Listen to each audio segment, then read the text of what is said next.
I would like now to introduce today's main speaker, the guest speaker, which is Corinne Le Quéré. I mean, we are really honored to have Corinne talking to us today. Corinne is probably one of the Canadians that has the most impact on the world scene on the climate change.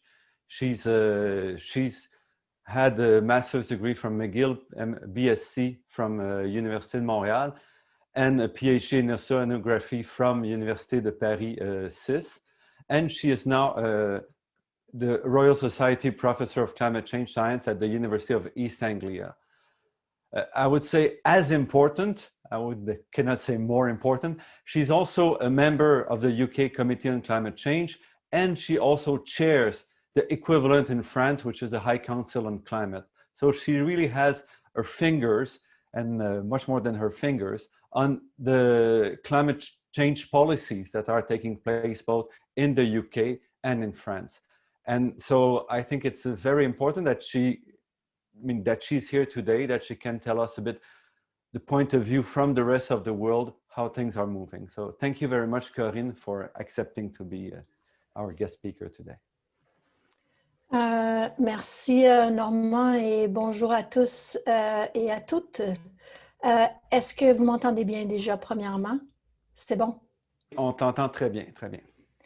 Okay, hello everyone. It's an absolute pleasure for me to be talking to you today and with you, because we will have an exchange in some minutes after my presentation. In spite of the fact that the planet has warmed already by 1 degree Celsius, as you will know in this audience, we have come a very long way, in fact, in tackling climate change. Obviously, first, the scientific basis is now solidly established with the human attribution of most of this 1 degree Celsius. We have the Paris Climate Agreement, which is an incredible masterpiece, in my opinion, of political diplomacy, but with some tools in it that can make addressing climate change real and substantial if we manage to work with it over the long term. We have repeated dialogues, national dialogues, international dialogues, coming back every year. As you know, COP26 next year will be the real challenge, in fact, of the Paris Agreement, where we will be invited, countries are invited already to strengthen their objective, and whether that ratchet mechanism will work enough to bring us to where we want to be. And at the same time, the climate has, maybe the political landscape, I should say, and I will start sharing my slide now, has changed really quite in a remarkable way in the past, just the past few years. On the left-hand side here, you will recognize Greta Thunberg, of course, and the Friday school strike for climate. This is the demonstration that was in Montreal just over a year ago. We have had also movements such as Extinction Rebellion that are now disobeying the law in protest of the lack of climate action or perceived climate action in some places. And we've had also, you might recognize one of the royal here. We have also many famous people urging governments and businesses for more action. And I don't know if anyone in the room today, you're probably about my age, I suppose, on average at least. But this landscape with the protests and the young voice coming in the street and Extinction Rebellion has really changed the dynamics in society through my personal career, at least, where it used to be that the only worry and the only thing that I had to think about was climate skeptics on the one side and making sure that governments understand and have enough evidence. And at the moment, the landscape has completely changed, where we have still a big body of climate skepticism on the one side. We have, of course, a body of more or less informed policymakers in the middle, but then we also have an other extreme body that claims and demands more action, some realistic, some unrealistic. And the value of knowledge, of expertise, and of advice becomes much more important, I think, in this process of moving peacefully to a world where we don't rely on fossil fuel and we manage our land much, much better. And so the landscape before COVID certainly had evolved massively. And with COVID, I'm not going to talk about parallels here, but there's a lot that we will no doubt learn about the science policy interface with the COVID pandemic and how this is evolving. In addition to this social landscape, we also had evolutions in the global carbon emissions, which are the main source of climate change. Here in front of you, you see the CO2 emissions from the energy sector globally. And if you were optimistic, which I have days of optimism, probably like we all do, otherwise we wouldn't be working in this field, I guess. But if you were optimistic, you'd see that emissions were growing at 3% per year in the 2000s. And that rate of growth slowed to 1% per year in 2010, 2019. And there was actually no growth in, or barely any growth in 2019. So the year before COVID really struck.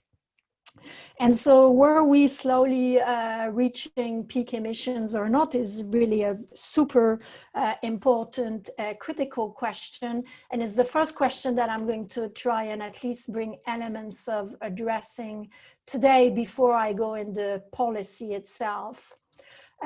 Do actually climate policies work at all, and is there any of this slowdown in global emissions, in fact, due or caused by the implementation of policies around the world? And I'm going to here argue that actually there is emerging evidence that at the large scale national climate policies work, that we need more of them. Of course, it's not that simple. We also need good policies that work in the long term, but in numbers, in fact, there is evidence to show that the more policies that are in place, the more it works. And the first piece of evidence is from a publication that I led myself. And the little poll stamps here that you see there, the 18 countries where CO2 emissions have decreased significantly in the past decade. So that's 2005, 2015, the analysis was made over here. And where the emissions have decreased both in a territorial basis, but also in a consumption basis. So taking into account the imports of products and the associated emissions. There are 18 countries. Sadly enough, Canada is not part of the list, unsurprisingly, but there are still quite a number of them.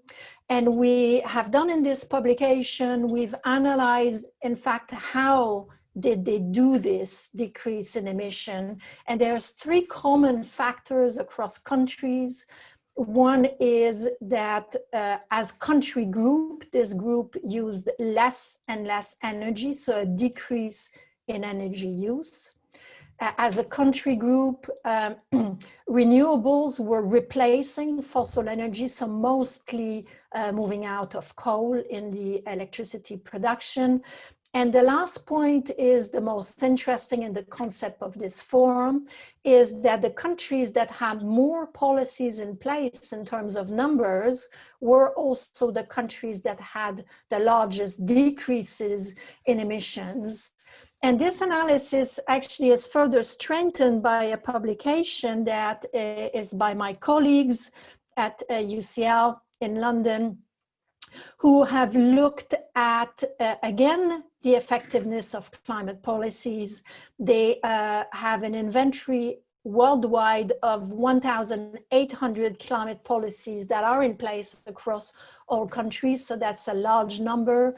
All countries have at least one policy, so there wasn't one single country without any climate policy. But the most important bit for me is that they were able to say, if we did not have any policy, if we had no policies in place, so if these 1,800 policies were not in place, what would have been the course in emissions? And to put a number into this, and you see the gap filled by that element just right there. And it's quite substantial. 5.9 gigatons of CO2 per year were avoided by making these policies in place.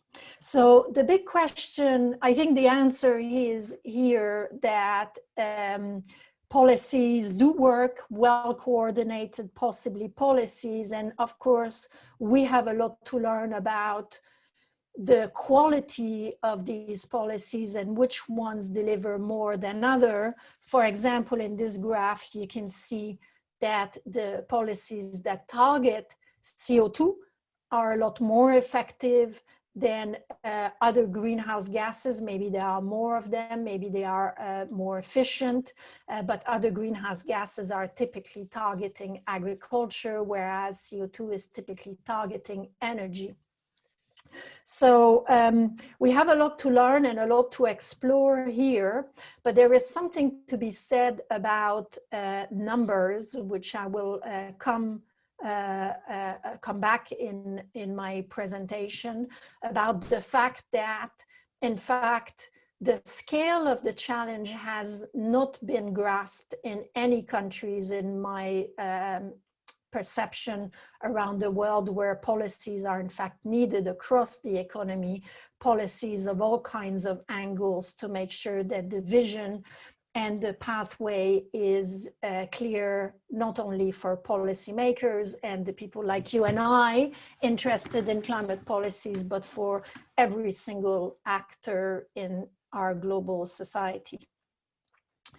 I'm going to talk about experience from abroad, and I have two sets of experience, and I will talk mostly about my experience in the United Kingdom. I joined the UK Committee on Climate Change in 2016. I'm a climate scientist myself, but I felt that I wanted to be closer to informing the action. And the UK has, I think it has the longest established climate policy framework, which is the Climate Change Act. It was voted in Parliament in 2008. And the reason why this act has worked is primarily because it was presented as a cross-party act. So it is not at all a left or a right wing act and presentation. It was really devised by policymakers on both sides of the political spectrum, who together have realized very early on that they needed to have a long-term vision as a whole for the country, and they have devised this Climate Change Act. And if you read the act, it's really quite clever. In fact, it's a little bit like the Paris Agreement, where there's a lot of mechanisms in it to make sure that it works. And the mechanisms are as follows. One is it has a long-term goal. So the 2050 emissions target was there since 2008, that the UK has a 2050 target. This tends to be really quite difficult for many countries to set a target. I know that it's not for Canada now, but it's difficult to set such a long-term target, and this is really critical in having a horizon that is obvious for decision makers. The second element is that it has a pathway. So it has carbon budgets that are established. Their level is established well in advance, 12 years in advance. And so the UK is now discussing, and it's going to set its sixth carbon budget this year. It has a toolkit in the sense that the Climate Change Act, so the law itself, requires that government brings forward policies to reduce emissions and climate risks. So the government has to come up with a strategy to do just that. And so every time the government adopts a new carbon budget, then it also must come with a strategy to achieve this budget. And that could, if the strategy is not sufficiently strong, it could be challenged in law. And the last one is it has to have a monitoring framework. And that is the Committee on Climate Change in which I sit. And this committee has also an adaptation subcommittee. And that committee monitors progress and proposes change. And I will talk a lot more about this in a minute. The Climate Change Act and the 12 now years of the Committee on Climate Change has quite some background behind it, and there has been some analysis to explain why it has worked, and it has worked. I will show you in a minute so far. And the elements that are thought to be particularly important is that the framework is comprehensive. So this Climate Change Act really coordinates climate action at all levels of government. So it's really a framework rather than an act itself, rather than a law itself. It has clear duties and responsibilities. This multi-year targets with the carbon budgets has been very important to set well in advance a clear path. And this independent body, they're all the elements that are thought to be really particularly effective. The composition of the Committee on Climate Change, first, I should say it's quite a small committee. We're only 8 people at the moment. And the people sitting on the committee are chosen for their expertise, but they're not necessarily academics. So you see here, there are 4 of us that are, in fact, from the university. Piers Foster is a climate scientist like myself, but Nick Charter, he's a psychologist, and Keith Belt is an engineer. He's an energy expert. We're chaired by Lord Deben, who is a former Conservative politician, very famous in the UK for his, I don't know, his personality, I guess. If you Google him on Wikipedia, you'll find some pretty horrific story about his style. But the fact that he's a Conservative politician leading this body has been very helpful, because he has the voice of the Conservative, which traditionally is a little bit more reluctant, as you will know, to tackling climate actions.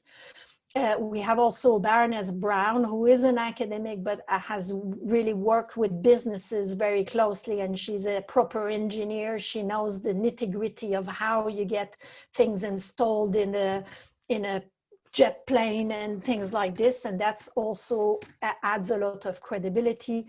Rebecca Heaton works in Drax power station, which is a power station that has been converted from coal to biomass. And she's in charge of sustainability of biomass. That's a huge topic. And Paul Johnson heads I guess, a think tank in the economics, and he's the one who actually grounds us into reality. So these people, that gives you, this composition gives you a flavor of we're talking expertise, but we're not just talking academic expertise, because this body has to come up with pragmatic recommendations. So you might be familiar with the IPCC stance of not being politically prescriptive, and that works to a point, but the Committee on Climate Change is meant to be politically prescriptive. It is a prescriptive body. So you have to go beyond what the evidence say and to say, well, given the evidence that we have today, here is the best course of action that we recommend. And that bridge can only be crossed if you know what the reality looks like and you are able to make recommendations that are actionable by government. So what is the role of the Committee on Climate Change? Well, multiple roles, but here they are. It recommends targets. So the level of the 2050 objectives, for example, and the level of the carbon budgets in the UK is recommended by the Committee on Climate Change. It tracks progress, so every year it says, well, whether it thinks that the government has done enough or not enough and what it should do next. There's on adaptation, it advises the National Adaptation Program, so every 5 or 7 years, there's an assessment of adaptation, full assessment of adaptation. It provides also technical experts' advice. It answers questions to governments. So when the government has questions, it can come back with specific questions. It has its own budget, which I forgot to mention, but it's a substantial budget. It was on the previous slide, £3.5 million per year, which is probably 6-7 million Canadian dollars per year. It has a permanent staff of 25 people, and so it has a workforce that is really substantial. It operates on a transparent and open basis. It's all the reports and all the analysis is made public. And the last point there is really very important. It engages very broadly. So the Committee on Climate Change has of the order of 100 to 200 meetings per month with members of, of governments, of businesses, NGOs, academic experts. These meetings are not necessarily full-day meetings. It could be just a phone call, but the engagement is really quite substantial. And here is perhaps what it looks like in terms of how these carbon budgets, in the law, in fact, what these carbon budgets need to take into account. So you have the 2050 carbon target here, and the carbon budgets and the carbon targets need to take into account all the sectors of the economy.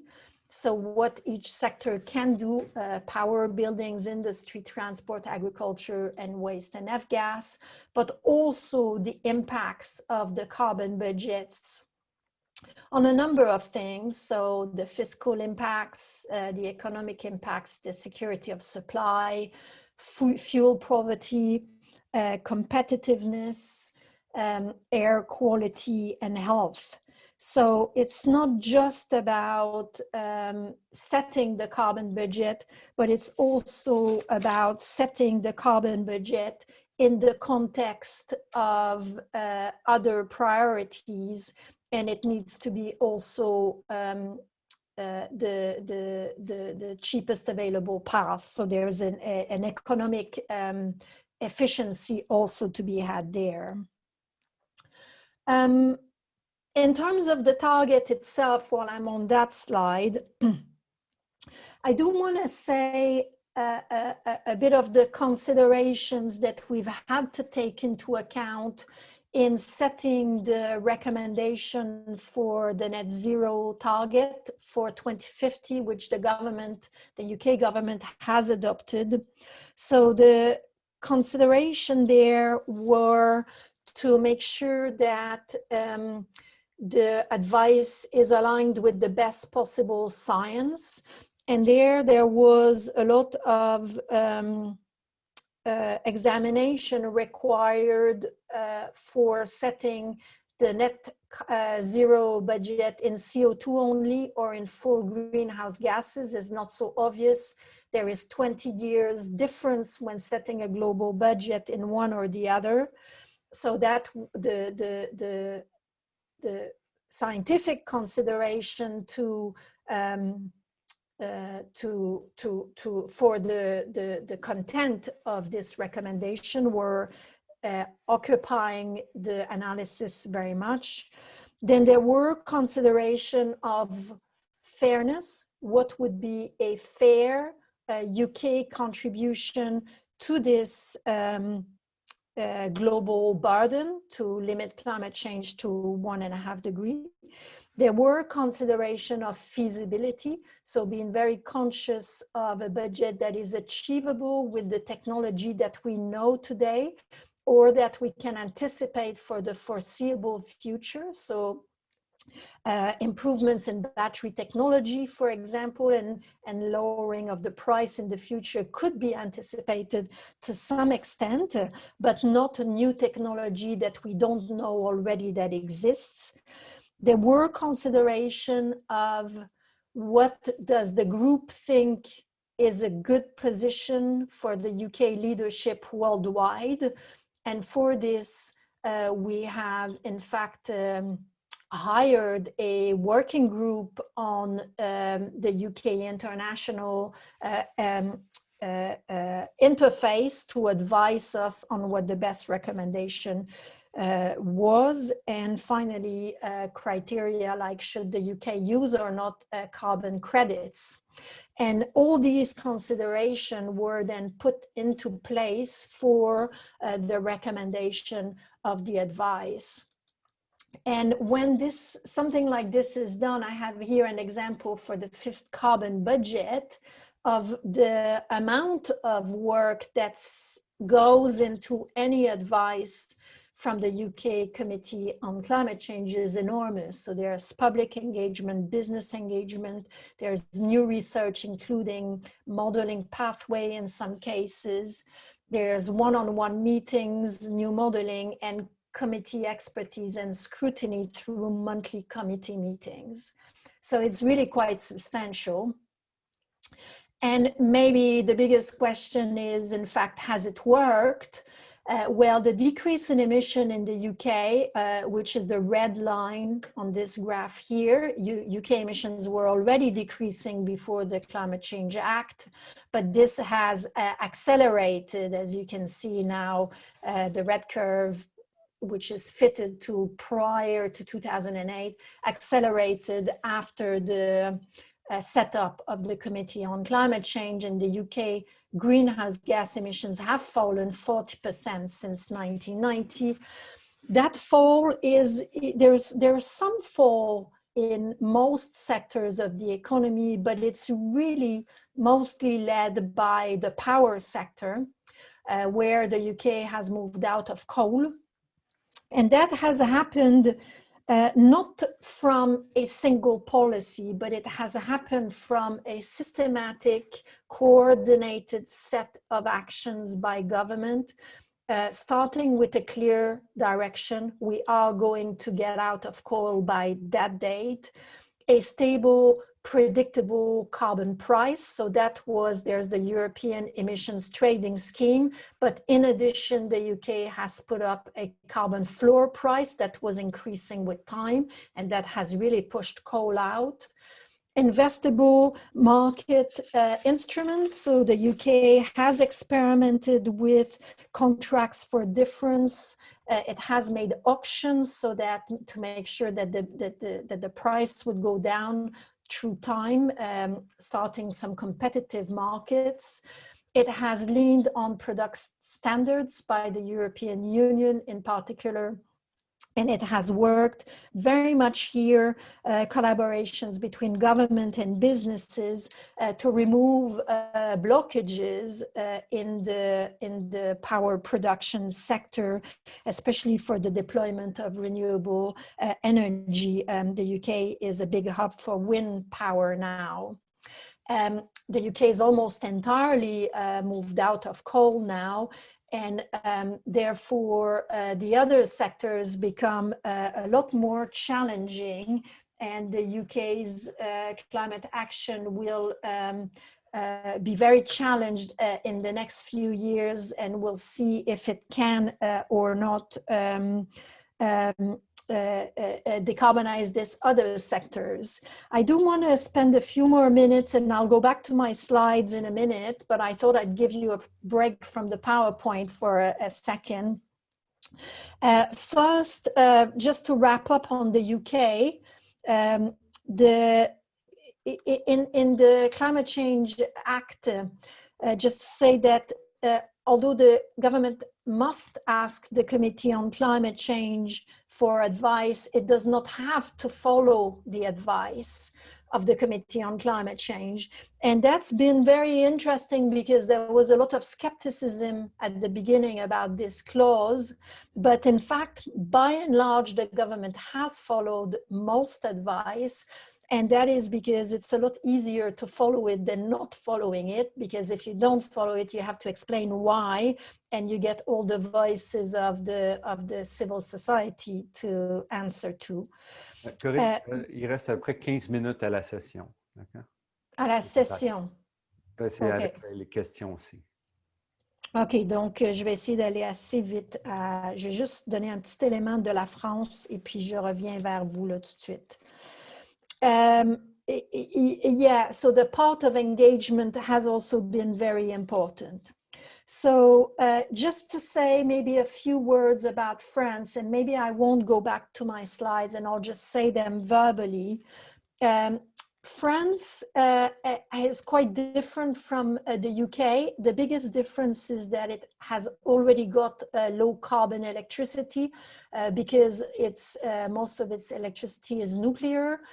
And therefore, it didn't have the opportunity to decarbonize its electricity, which you could arguably say it's the easiest of all the sectors. And in a sense, Canada has a situation that is probably closer to France because of that. The relationship to the law is also different in France. The UK, once a law is in place, it's a lot more followed, respected, established, whereas in France, laws are more subject to interpretation. Let's put it this way. You need to have sanctions in place for things to happen, and laws can be forgotten. Whereas you would not have this position in the UK.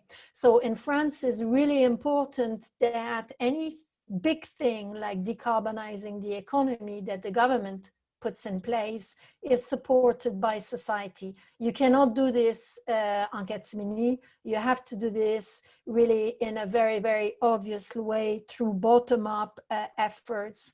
And therefore, France has had to do bottom-up efforts such as the Convention citoyenne pour le climat, if you're familiar.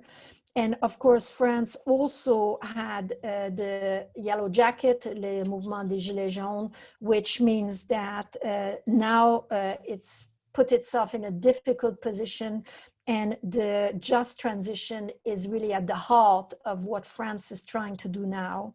So France has established this High Council on Climate to try and support to try and, I would say, déminer, we say in French, to try and calm down a little bit the action and the debate in society, and to add some clarity in the actions that it puts in place. And I think so far, I see positive signs since it has this independent committee France has been able to put some pretty significant action in place. To name just one, it has concentrated 30% of its COVID economic stimulus budget to actions that are specifically intended to tackle climate change. So that's just one example. So just to finish here, just to say that whatever we're trying to do now, it cannot be done quietly. We're at the stage where the entire society has to be engaged. And if we don't do this engagement correctly and giving a voice to people, then we will have a lot of difficulty to raise the level of action, something that is really badly needed. So I will stop now. Thank you very much. Thank you very much, Corinne. Merci beaucoup.